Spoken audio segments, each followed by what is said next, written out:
choices for multiple re-entry bodies and submunition delivery.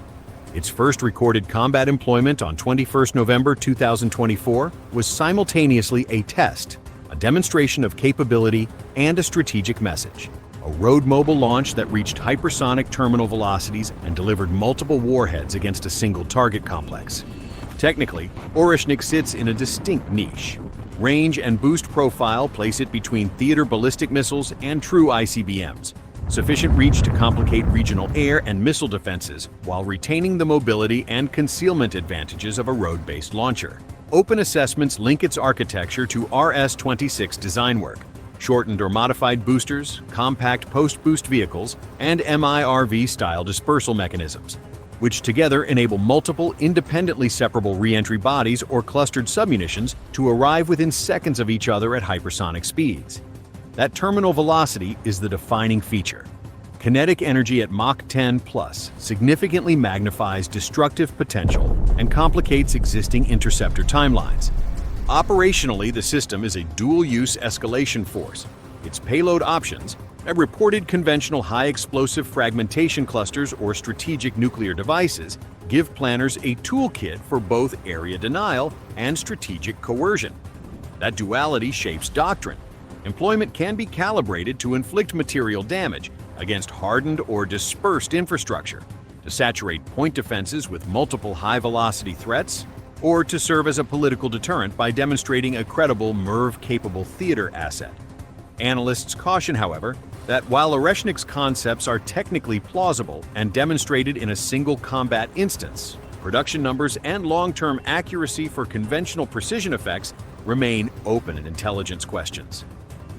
Welcome back to Military Power. Today we're diving into Russia's Oreshnik missile, what it really is, how it flies, and why it has defenses scrambling. We'll break down the speed, the warheads, and the strange quirks that make this system one of the most unpredictable weapons on the battlefield. So let's get into it. When Oreshnik left its road mobile launcher in November 2024, the world saw a flash and felt an idea change. This was not a single engine test. It was a doctrine in motion. The launcher observed in open imagery and reporting is the same logic the Russians have used for RS-26 lineage systems. Heavy, road-mobile TLs that disperse, hide in convoy webs, and fire from prepared corridors. That mobility makes the weapon operationally slippery. A single TL can move hundreds of kilometers in a day, relocate under camouflage nets, and present a moving target set that complicates preemptive strike calculus. The upshot is simple. Find, fix, and destroy become far harder when the thing that fires at you can be a truck on any road. Command and unit assignment reads like a deliberate mashup of strategic and theater tools.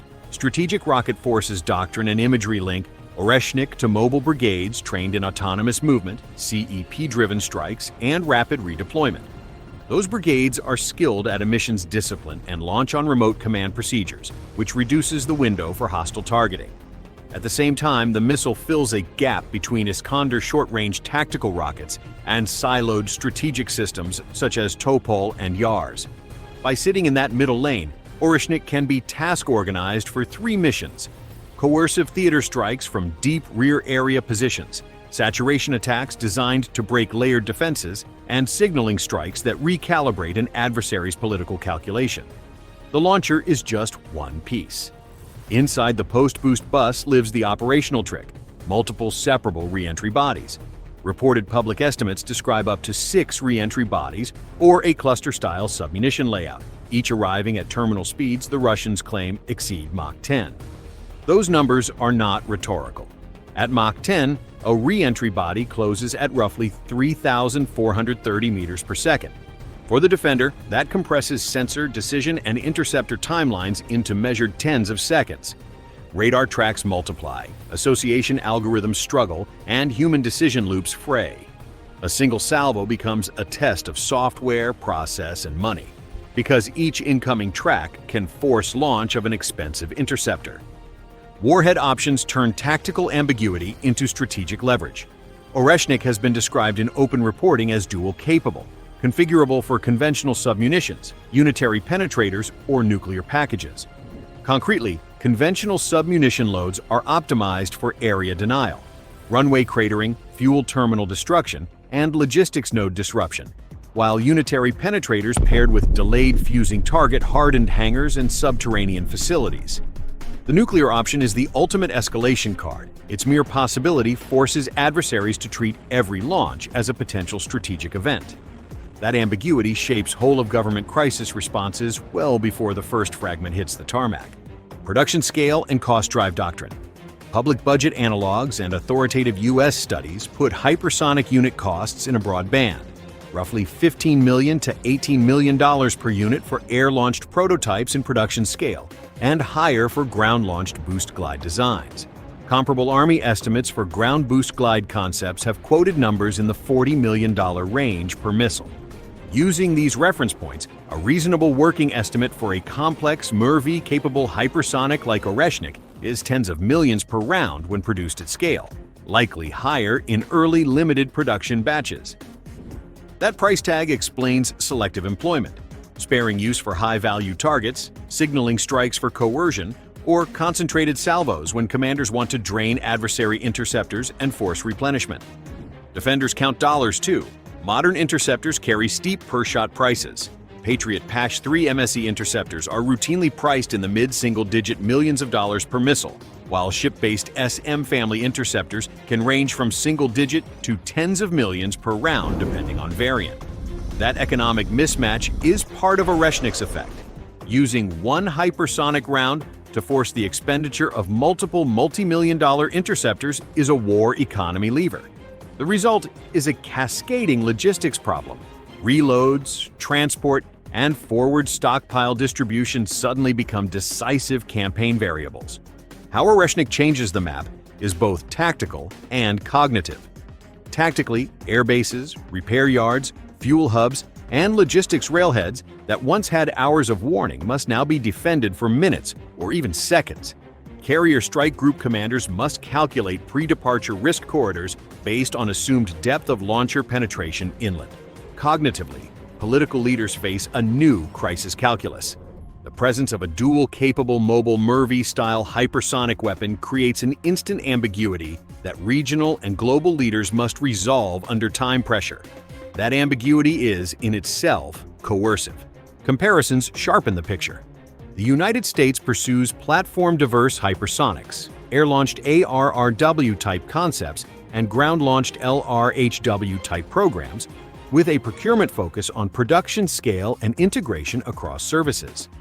China fields DF-17 family assets optimized for regional anti-access roles and mass deployment. Estimated DF-17 ranges commonly cluster around 1,600 to 2,500 kilometers. Russia's comparative edge with Oreshnik is operational mobility and the political punch of early combat use. In short, the US brings industrial depth, China brings scaling and doctrinal mass, and Russia brings a low-volume but high-impact capability that rewrites response timelines. What makes Oreshnik unique is not just speed. It is the way that speed reshapes choices on the map, in the command post, and in the pockets of those who must pay to stop it. Witness accounts and technical reads place the missile's terminal velocity between Mach 10 and Mach 11, roughly 12,300 kilometers per hour to 13,600 kilometers per hour, meaning an object covers about 3.4 to 3.8 kilometers every second. Those are not abstract figures. They compress defensive timelines from minutes into tens of seconds and force planners to think in seconds rather than hours. The November 21, 2024 employment demonstrated that compression in the rawest form. Launch, lofted trajectory, and multiple re-entry bodies arriving within a single, frantic engagement window. Imagine a mobile launcher concealed 400 kilometers inland. At 12,300 kilometers per hour, a re-entry body would cover that distance in about 1,170 seconds, roughly 19.5 minutes, on a lofted trajectory. In practice, trajectory shaping and loft increase speed on terminal approach, so the final minutes are the critical ones. Attack planners choose submunition cluster loads with programmed airburst at 200 to 400 meters above ground to crater runways across a 300 to 600 meter band and to spray incendiary and fragmentation elements into fuel storage and maintenance areas, The immediate effect is tactical paralysis. Sortie generation drops to zero. Ground crews focus on runway repair and firefighting, and a base that once generated sorties for days is out of the fight for hours to days. The strategic effect is larger. A handful of such strikes across multiple airfields forces Allied air crews to reposition, changing operational geography without naval or ground battles.